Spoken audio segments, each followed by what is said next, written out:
আসসালামু আলাইকুম প্রিয় এইচএসসি 27 ব্যাচের আমার যে অফলাইনের স্টুডেন্টরা আছো তাদের জন্য আমাদের এখন অফলাইনে কত দূর কী অবস্থায় রানিং চলছে এটা নিয়ে একটু ভিডিও বানালাম। কারণ অনেক স্টুডেন্ট আমাদের কাছে সেকেন্ড ইয়ারে নতুন ভর্তি হয়েছে যারা আসলে আমাদের পড়া কত দূর অবস্থায় আছে এটা জানে না।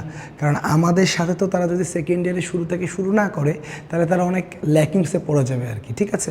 কারণ আমরা সবাই জানি যে দ্বিতীয় বর্ষে তুলনামূলক অনেক কম সময় পাওয়া যায় এবং এর মধ্যে কলেজে 3টা পরীক্ষা থাকে। ফার্স্ট ইয়ারের ফাইনাল পরীক্ষা, প্রি টেস্ট পরীক্ষা, টেস্ট পরীক্ষা। সুতরাং টেস্ট পরীক্ষার আগে তো আমাদের সেকেন্ড ইয়ার অ্যাটলিস্ট সুন্দরভাবে 11টা অধ্যায় 11টা পরীক্ষা শেষ করতে হবে, তাই না? অ্যাটলিস্ট। তো এর জন্য আমাদের মোটামুটি একটা প্ল্যান করে আগাতে হয়, কারণ তা না হলে তো আমরা ঠিকভাবে শেষ করতে পারবো না। তো আমাদের ফার্স্ট ইয়ারে চ্যাপ্টার 1, 2, 3, 4, 5, 6 ফুললি শেষ হয়েছে, রেজাল্টও দেওয়া হয়ে গেছে। চ্যাপ্টার 8, 10 ফুললি শেষ হয়েছে, রেজাল্টও দেওয়া হয়ে গেছে। চ্যাপ্টার 9 আর মাত্র 2টা ক্লাস লাগবে, তারপর আমাদের পরীক্ষা হয়ে যাবে। চ্যাপ্টার 7-এর 2টা অংশ, একটা হচ্ছে স্থিতিস্থাপকতা অংশ আর একটা হচ্ছে প্রবাহী অংশ। স্থিতিস্থাপকতা অংশ পড়িয়ে আমরা পরীক্ষাও নিয়ে ফেলেছি সুন্দরভাবে। প্রবাহী অংশটা জাস্ট আমরা পড়াবো। আর মোটামুটি 5টা ক্লাসে আমাদের সেকেন্ড ইয়ার মানে ফার্স্ট ইয়ার শেষ হয়ে যাবে আর কি। শেষ হয়ে গেলে আমরা জাস্ট একটু 3-4টা ভাগ করে ফাইনাল একটা মডেল টেস্ট দিব, নিয়ে আমরা আশা করছি যে আমরা মে মাসের ফার্স্ট উইকে আমাদের সেকেন্ড ইয়ারের কোর্সটা শুরু করে ফেলবো। প্রথমে কিছু বেসিক ক্লাস করাবো সেকেন্ড ইয়ারে, 5টা থেকে 6টা বেসিক ক্লাস করাবো। একটু মানে নতুন জিনিস একবারে হঠাৎ করে পড়তে গেলে স্টুডেন্ট উৎকে ওঠে।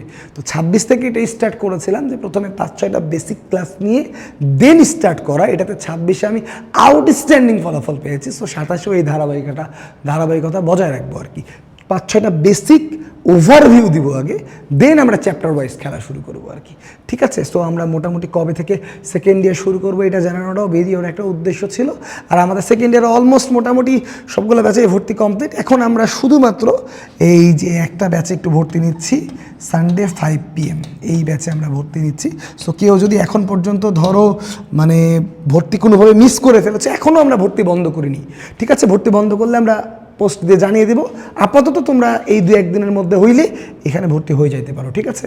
তবে হ্যাঁ, অবশ্যই হওয়ার আগে জেনে নিও আমরা অবশ্যই এক্সাম না দিলে খুবই খারাপ শাস্তি দেই, এটা জানবা। অবশ্যই আমরা অযথা ক্লাস মিস দেওয়াকে তোমার বাপ মা বললেও আমরা কেয়ার করি না আর কি, আমাদের রুলসই। এবং অবশ্যই জানবা যে আমাদের এখানে প্রতিদিন চিরকুট পরীক্ষা হয় এবং প্রতিদিনের পড়াটা প্রতিদিন আমরা অনেকভাবে অ্যাপ্লাই করি আর কি এবং অনেকভাবে আদায় করি। সো এটা জেনে শুনে বুঝেই সিদ্ধান্ত নিতে হবে, ঠিক আছে। যারা এই অল্প কয়জন আমরা নিতে পারবো তারা এই জিনিসটা একটু খেয়াল করো, ঠিক আছে। সো ভেরি সিম্পল, আমি আমাদের ফার্স্ট ইয়ারের একটু ওভারভিউটা দিলাম যে আমরা কোন অবস্থায় আছি, এবং যারা ফার্স্ট ইয়ারে আমাদের কাছে নাই, নতুন এসছে, অনেকজন ভর্তি হয়েছে, তারা একটু এই সময় তুমি যে এই ব্যাচে ভর্তি হয়েছো ব্যাচ টাইম ঠিক করে যেন উইথ ডিউ টাইম আমাদের ক্লাসে আসতে পারো। তা প্রথম দিন থেকে আমাদের একবারে চিরকুট নাম্বার সিরিয়ালি যায়, সিঙ্গেল ক্লাস তুমি মিস দিও না। এমন একটা সিস্টেমেটিক ওয়ে তোমার মিস থাকবে না আর কি, তোমার পড়ার গ্যাপ থাকবে না। বাট একদিন মিস দিলে তুমি পুরো মিসে পড়ে যাবে আর কি। সো একটু এই টাইমটাতে তোমরা সেকেন্ড ইয়ারের ব্যাচ টাইমটা ওকে করে রেখো যারা নতুন ভর্তি হয়েছো, কথা ওকে। আর তোমরা যদি ফার্স্ট ইয়ারের এই মডেল টেস্টগুলোও দিতে চাও ফার্স্ট ইয়ারের সাথে, তাহলে একটু আমাকে পার্সোনালি হোয়াটসঅ্যাপ করো, আমি ব্যবস্থা করে দেবো। সো ভালো থাকো সবাই, আসসালামু আলাইকুম।